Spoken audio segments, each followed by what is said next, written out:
Hello and welcome to the Working Tools Masonic Podcast. Today we'll be discussing Masonic titles in the British Columbia and Yukon and in the jurisdiction of Washington.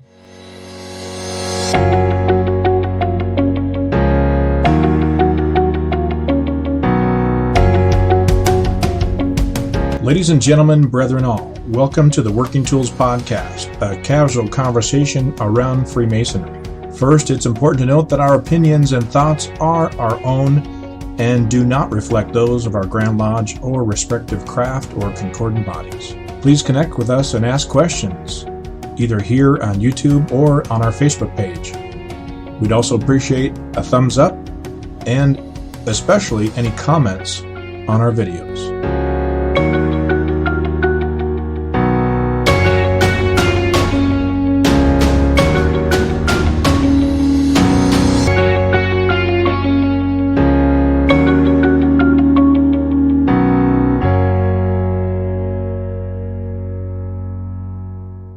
So welcome. I am Matthew Appel, and I am a member of a lodge in the Grand Lodge of Washington. And I have with me Stephen Chung, who is a member of a lodge in the Grand Lodge of British Columbia and Yukon, and David Colbeth, also of Washington. Thanks for coming down, you guys. Happy to be here. Likewise. Good to see you guys.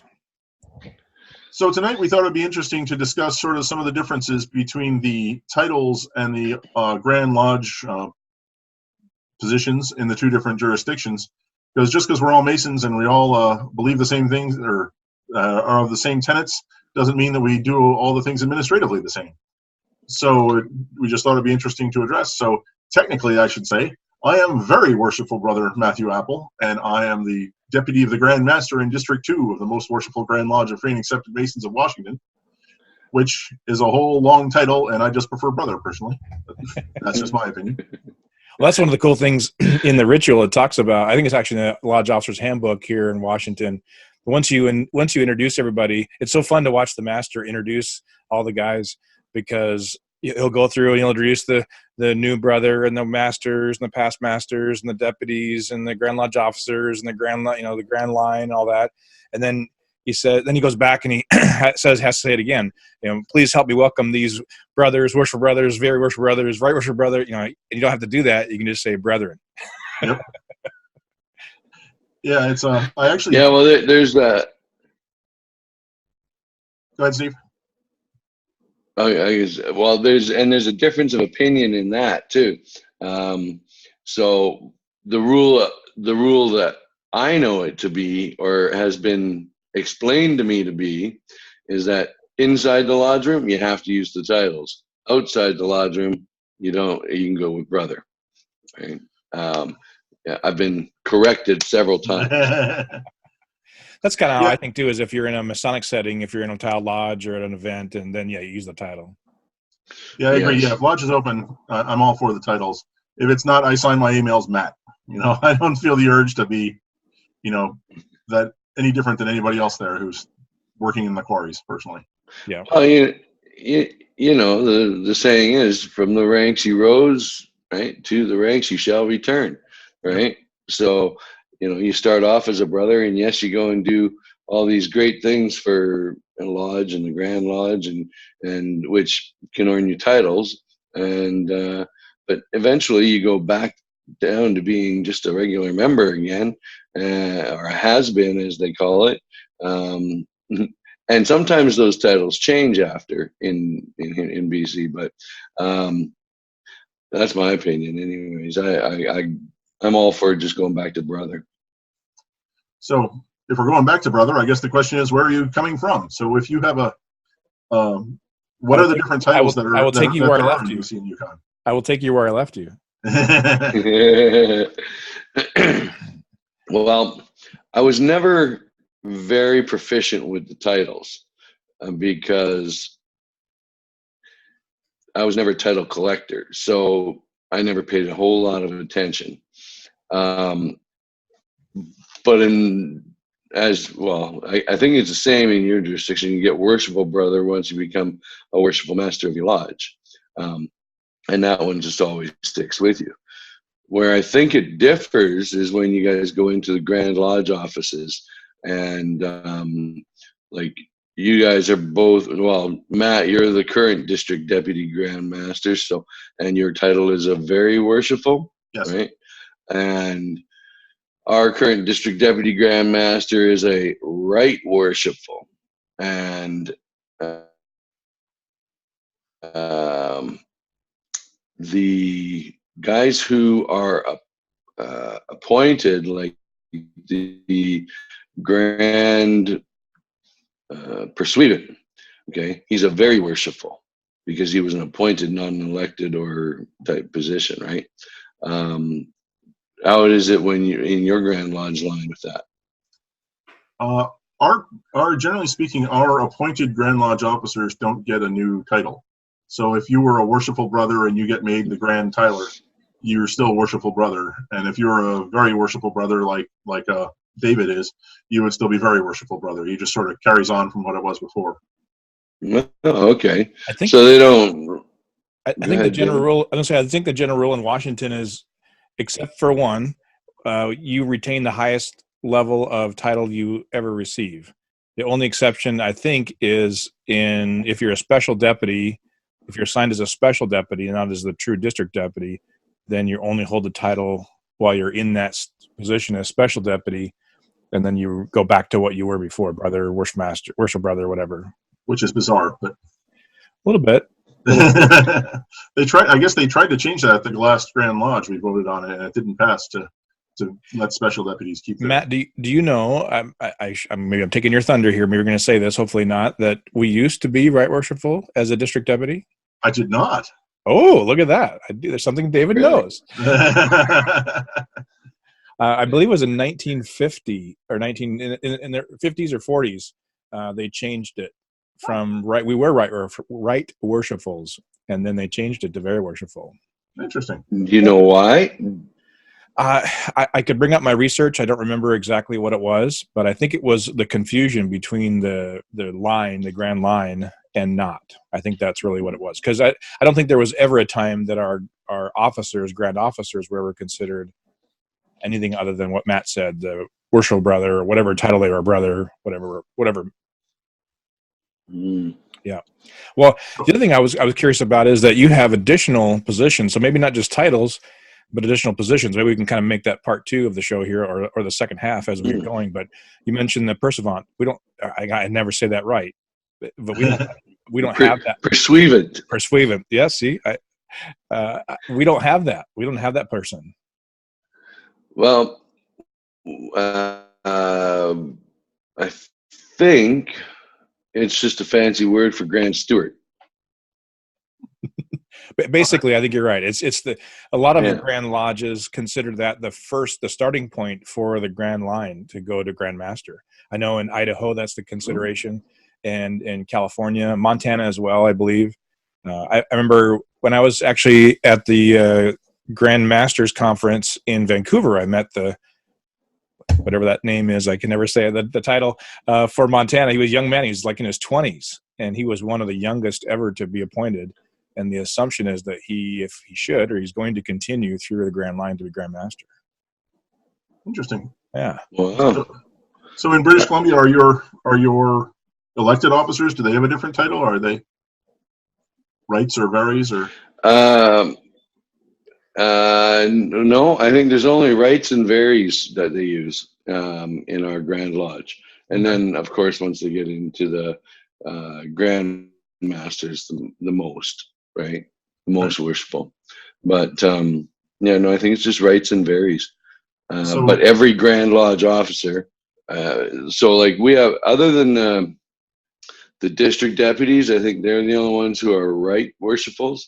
Everybody else is a very worshipful, like the Grand Pursuivant, the Grand Director of Ceremonies, all of those guys are very worshipfuls.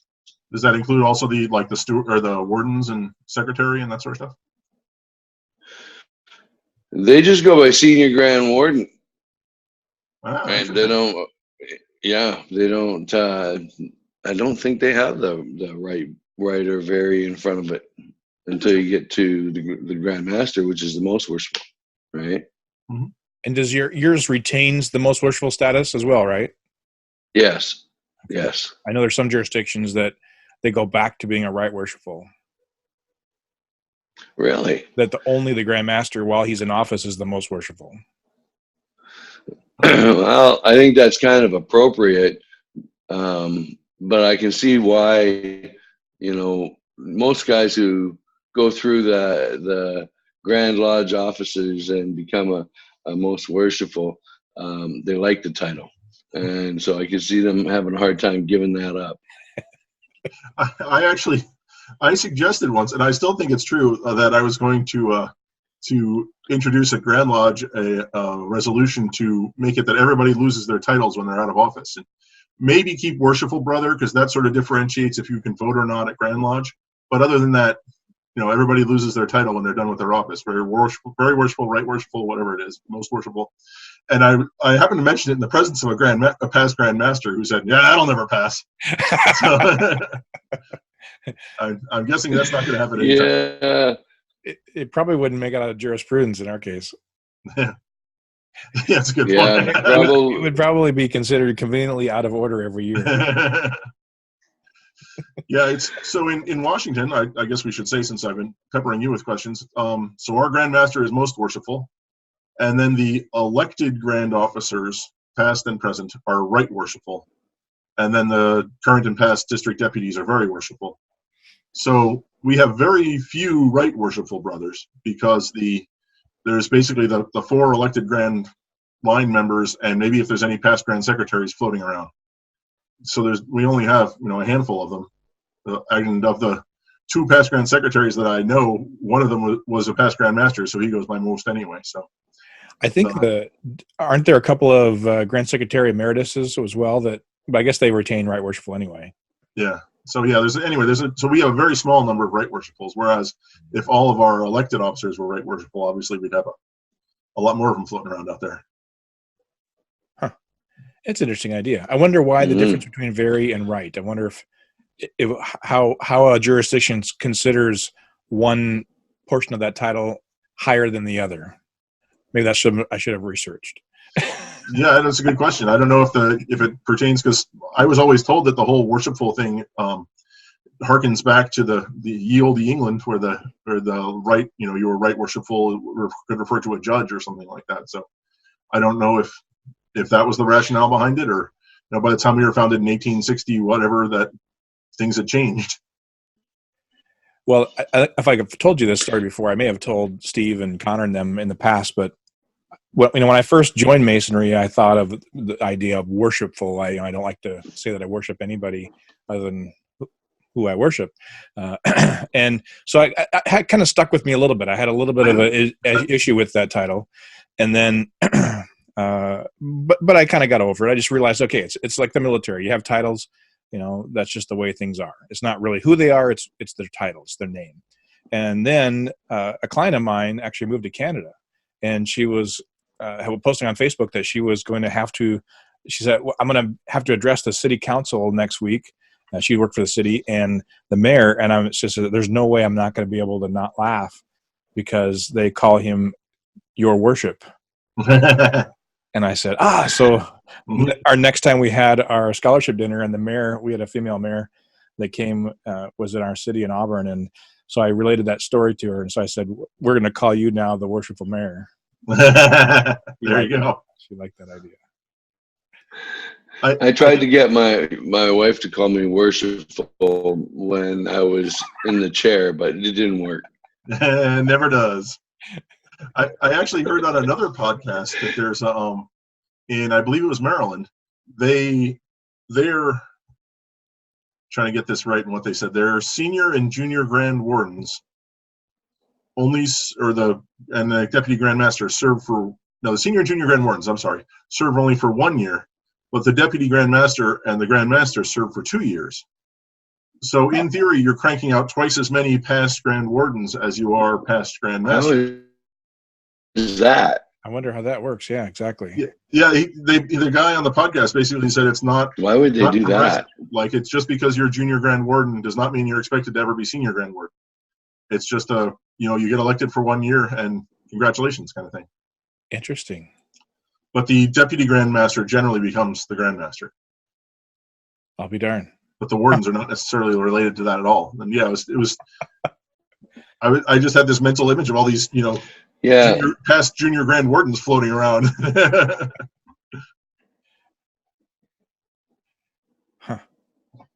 It's weird that they do that, because why would you churn that many through without, having a sense of progression?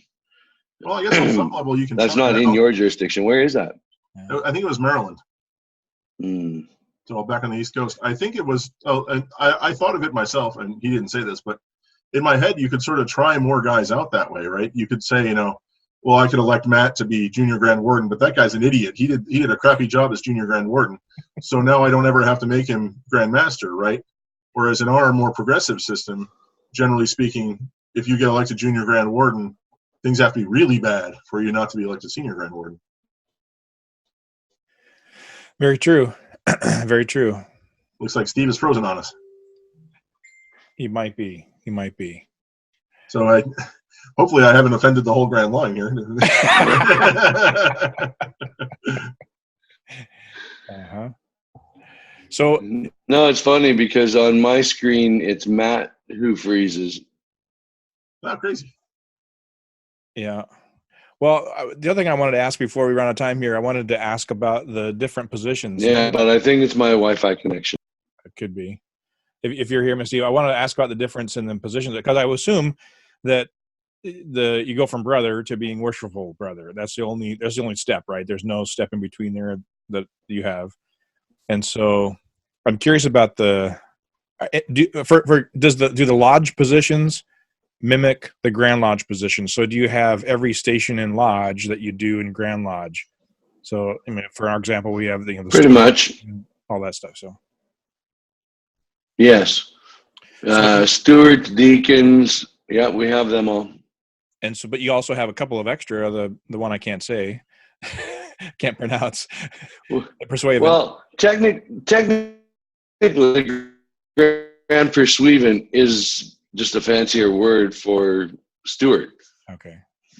So do you not have stewards in Grand Lodge? No, we have Grand Pursuivants. They used to be called Grand Stewards, but somebody changed the fancy name to something that is hard to pronounce. It only took me 2 years to figure out how to pronounce it. And I visited a lodge in Pennsylvania once, and they had a pursuivant at the lodge level. But I think he was related to, I want to say he was the guy who did our job as junior deacon, what we would call the junior deacon position, where he monitored the door and that sort of stuff. He was sort of the inner guard, if you will.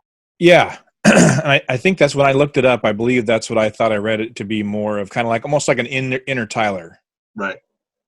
Not the Tyler from Pennsylvania, but it's been a couple of years. Yeah, not the Tyler itself, but and not the junior deacon.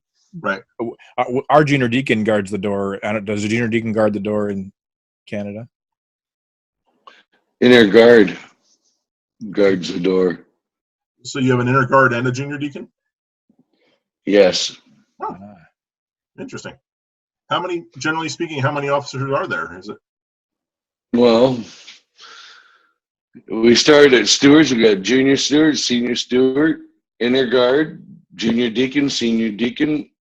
Then go into the wardens, the worshipful master, secretary, treasurer, director of ceremonies, Tyler. Do you have a musician? Chaplain. Well, we have a position for one. It's open. And we have a historian and a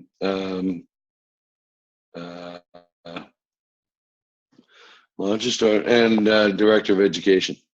Okay. Wow. So there's at least 3 in there, I think, that we don't have, Matt. Is that right? At least. Yeah, there's the pursuivant and the 2 directors, and yeah, because we've got 13, I think. Inner guard, yeah, we have 13, yeah. Counting the musician, which is frequently not filled. Well, Steve, that's at your lodge level? Yes. And do you have that exact same structure at Grand Lodge, or do you have more? Like, for example, in the Grand Lodge, we have a historian, but at the lodge level, we don't have a historian. Oh, yeah. I do believe that we have the same line in Grand Lodge as we do in Lodge. Okay. Which there sense. is a historian, but I think he's just. Pardon? Which makes sense. Yeah. Yeah, why we don't have a grand treasurer, I still don't understand. You don't have a grand treasurer? Nope. Oh, wow. Yeah, we do. Yeah, he manages a lot of money. And you don't have somebody who does that. That's wild. Yeah. Who manages the money then? Mostly the grand secretary with the input from the finance committee. Committee on interesting. Finance. Committee on Finance. Sorry. Depends who you The ask. Masonic Research and Education Committee. But it looks like we're running out of time here, and I don't want to go over. Does anybody have any final thoughts on the titles and positions for Grand Lodge and Lodge officers? Well, my final thought would be I think that it should be standardized globally. And then everybody would understand when they're visiting instead of being confused. That would mean we'd have to be organized, Stephen. And agree with one another on something. On a change. Oh man. Right. Oh, how many Masons does it take to change something? Yes. Right. Change? What change? Exactly. Matt, I would love to see that resolution. I'd like to see what happens on the floor. It would be interesting. Like I said, I'm all even now that I have one of those titles, I'm all for it personally. I'd rather melt back into the background than be forever pointed at with purple on. Well, it is hard to. I'm constantly, when I'm going to email somebody or try and communicate with somebody, think, okay, now did he just get elected to something, or is he now the deputy, or is he a past deputy, or whatever? I don't want to offend him. I don't want to call him worshipful when he's actually a very worshipful, or I don't. It is kind of cumbersome, and you'd think it should be just where you could write an email that says Brother David, and we all should be fine. Yep. But some people get bent out of shape about those titles. When we have our my final thought anyway, when we brief our new Master Masons at initiation, there's a little spiel you go through about how to walk in lodge and all that sort of stuff. And that's one of the things I used to say as Master was, there's all these titles, and I sort of briefly explained them.